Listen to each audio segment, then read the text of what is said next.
All right, everyone. Joe Biden finished his second full day as president, or technically first full day, I guess, and he's already an abysmal failure facing articles of impeachment. Now, I know that that's just for show largely, but he does deserve impeachment. Yeah, he should be removed from office.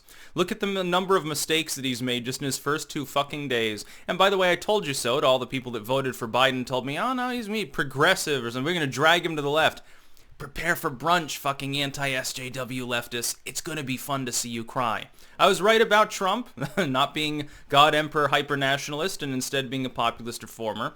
And I'm right about Joe Biden. He's totally stabbed you in the back already. He just threw women under the bus. He's throwing the troops under the bus. He's throwing us all under the bus. I'd be really surprised if he doesn't end up getting removed from office after a red wave midterm election. First and foremost, though, there are links in a pinned comment if you're watching on YouTube to better sites that I upload on. You know, sites that don't algorithmically demote and hate their own creators. Dailymotion, Odyssey, BitChute, and Rumble. You should join me on all 4 of them if possible. On BitChute especially, I also make exclusive content.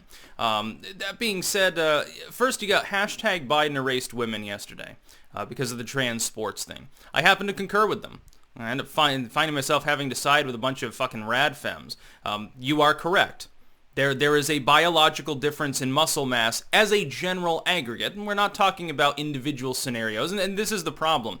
People are always looking at groups and aggregates and statistics about them instead of looking at individual situations. The average male and the average female, as an aggregated total, the male will have more muscle mass. That means that in many competitive sports that require maximized muscle mass, endurance, and so forth, the male is more likely to prevail. This is a basic biological difference. It's a form of dimorphism. It's settled science. It's objective. It's not sexist. It's simply how things work. Now, there are always exceptions to this, and there are some sports in which it really pays to have less muscle mass. That's not to say that that's not the case.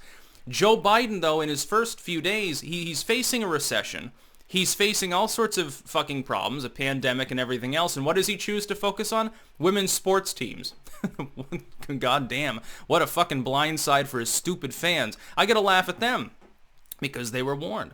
Secondly, he sold out the left on both amnesty and liberals in general on guns. On amnesty and immigration in general, what's his proposal? And after 8 years, there'll be a path to citizenship in the U.S. for the Dreamers. So you're not going to grant amnesty, and the Republicans were wrong. They were all like running around with like chickens with their heads cut off, and I chuckled at them too. Biden doesn't want to legalize illegal aliens in the United States. They are a captive slave class. They're not able to leave without losing that gifted status. They're not able to derive most benefits of being a citizen, but they're able to work and they're able to pay taxes. That's why they have them here. It's a form of slave labor, or at least serfdom, servitude. They're essentially an underclass that's been artificially concocted by the same people who claim to care about these people. It's a bunch of fucking horseshit. And if you think that the Democratic Party can be reformed to actually care about immigrants, then you don't understand where their money is coming from.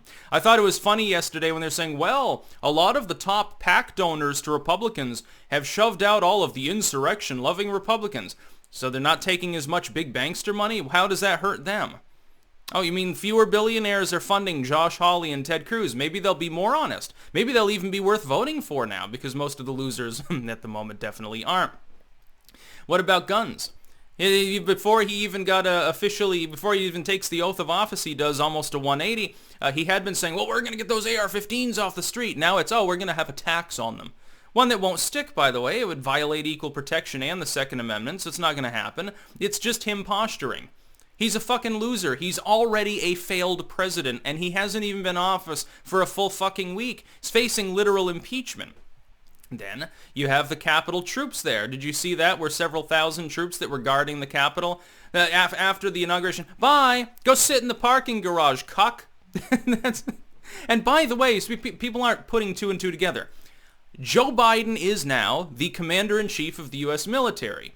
If there is a bungling, if a helicopter crashes, if a ship gets sunk by a missile, if troops die, if a war breaks out, it's on him. He's the commander-in-chief of the whole fucking goddamn military. Give him the blame that he deserves for the fiasco that is apparently the withdrawal of U.S. troops from the Capitol. Now that they realized, hey, on inauguration night, It wasn't the Capitol that was under siege by QAnon LARPers and terrible right-wingers. No, it was Portland and Seattle getting burned to the ground by a bunch of communists. How very interesting. It's almost like people like me have consistently warned you. The far left are the violent ones. The QAnon LARPers, by and large, are not violent people. They're just a little crazy. They've been taken in by the plan bullshit. I don't see them building pipe bombs. I still think that pickup that they got there outside the Capitol, I think it glowed in the dark and or had Antifa symbols on the dashboard. I don't think you're likely to hear anything about that story again anytime soon. So I'm laughing at people who voted for Beijingbiden. What the fuck did you expect? When I told you and every other sane person told you he's going to fail, there's no possibility of him doing a good job. I love it when like right-wing pundits, especially the Fox crowd, they're still fawning over Kamala Harris because they're part of her worship cult. Now, she probably will end up president. Maybe Joe Biden will get shoved aside, have to resign with 20% approval. That'd be a funny one. I love it when they're like, well, we may not like his party or his politics, but we're hoping he does a good job. Why don't you stop being a cuck, stop being a fucking coward, and say what you really feel and what you really know is true? Joe Biden will fail. He'll probably start wars. He's going to reign over a deranged economy. He's spending his time on fruity shit instead of confronting real issues. The other day, he talks down to a reporter who asks him, hey, don't you think that the vaccination goal that you're setting, which is the same as Trump's vaccination goal, is too low? Oh, come on, man. You told me that we couldn't do that, says Joe Biden. Come on, stop badgering me. You can't even answer a basic fucking question. It wasn't even a pointed question. So he's even attacking he attacks the legacy media even when they're handling him with kid gloves. Donald Trump just had to roll his eyes. They'd say he was attacking the freedom of the press. These people won't ask Biden even a hard question. He still can't cope with it. He's a fucking loser. He's a fucking reject. And I could have sworn that I said so for a long time. He's been in office since the 70s. We know how he's going to govern. We know what his ideas are. They suck. They failed. He's just another standard war-loving, corporate-happy neoliberal who sucks off the cock of big billionaires. That's what Joe Biden is. He is a puppet. He is a steward. And he will continue to fucking fail. Watch what happens. That's about all. Peace out.